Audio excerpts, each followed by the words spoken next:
প্রিয় দর্শক, আমি একটা বিশেষ মাছ ধরার ফাঁদ নিয়ে এখন আসলাম।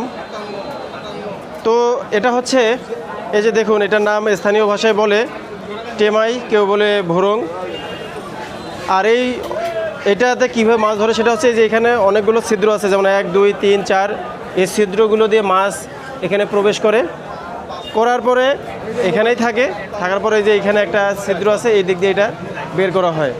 এটা আর কি বড় সাইজের, আর এটা হচ্ছে ছোট, কিন্তু এটাতে মাছ ধরে না।